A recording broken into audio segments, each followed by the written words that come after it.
Halo semuanya, ketemu lagi dengan saya Hibra di tutorial visualisasi Power BI Dashboard. Pada video kali ini kita akan membahas tentang bagaimana caranya membuat donut chart di Power BI Dashboard.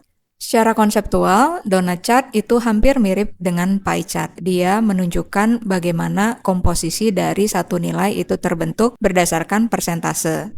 Jadi kalau kita nggak menggunakan pie chart, kita bisa menggunakan donut chart untuk memvisualisasikan persentase komposisi nilai tersebut. Oke, sekarang kita coba lihat gimana caranya membuat donut chart di Power BI Dashboard. Nah, ini saya udah masuk ke Power BI Dashboard. Untuk bisa melihat data yang mau kita gunakan, kita masuk dulu ke table view. Kita masuk ke table candy sales. Ya, di sini kita lihat ya sudah ada nilai sales untuk masing-masing order dan kita juga di video sebelumnya sudah membuat beberapa measures seperti total cost, total gross profit, dan total revenue. Nah, untuk itu kita kembali lagi ke report view.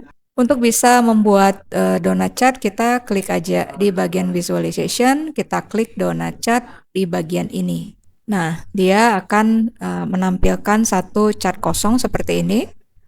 Nah, kita bisa isi dengan value yang kita mau visualisasikan. Misalkan di sini kita klik total revenue. Nah, dia akan menampilkan satu bulatan donat penuh seperti ini yang berwarna biru.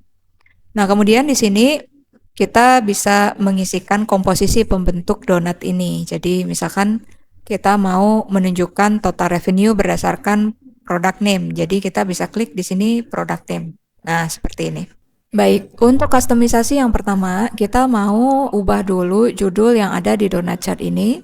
Caranya kita masuk ke bagian format your visual, lalu di bagian general ini kita klik, lalu di bagian title-nya, di sini teksnya kita blok dan kita hapus. Kita ganti dengan percentage revenue by product seperti ini.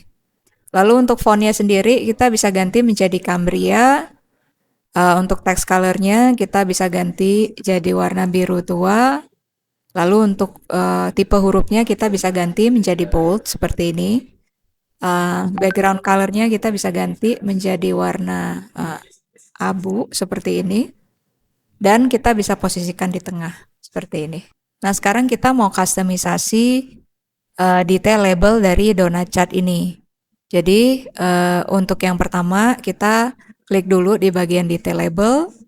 Lalu untuk label contents ini kita ganti aja menjadi percent of total seperti ini. Lalu yang kedua kita mau mengganti posisi dari legendnya agar bisa muncul di sebelah kiri atas.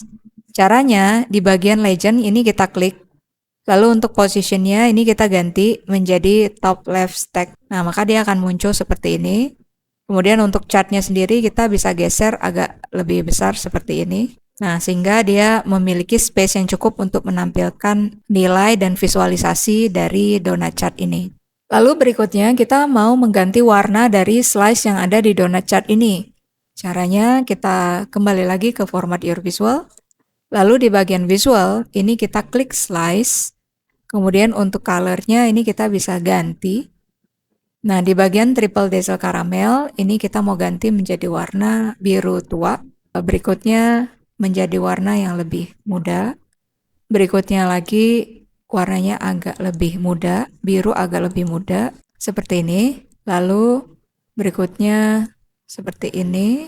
Dan yang terakhir untuk general kita ganti biru seperti ini.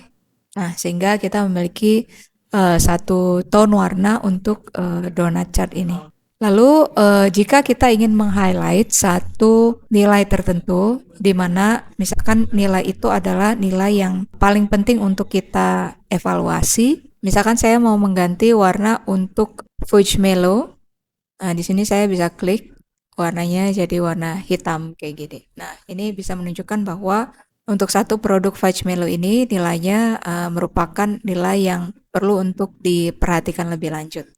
Lalu untuk value dari detail label sendiri, ini kita bisa highlight warnanya. Jadi misalnya di bagian detail label ini kita bisa klik, kemudian di bagian values. Di sini untuk color-nya kita bisa ganti. Jadi misalkan untuk warnanya kita mau lebih tebalin dikit, jadi kita ganti aja warnanya jadi warna hitam. Ini kita klik seperti ini. Lalu di sini kan kita lihat ada persentase ya. Kalau misalkan persentase ini jumlah persentasenya kita mau kurangi nilainya, jadi nggak ada koma-komanya, itu kita bisa ganti di sini. Di bagian persentase decimal place, ini kan secara umum ini auto ya. Tapi kita bisa ganti jadi 0. Nah, maka di sini dia lebih rigid lagi menunjukkan persentase dari masing-masing pembentuk komponen dari donut chart ini. Nah, sekarang donut chart kita udah siap untuk digunakan. Oke, itu aja untuk video kali ini. Terima kasih, semoga bermanfaat, dan sampai ketemu di video berikutnya.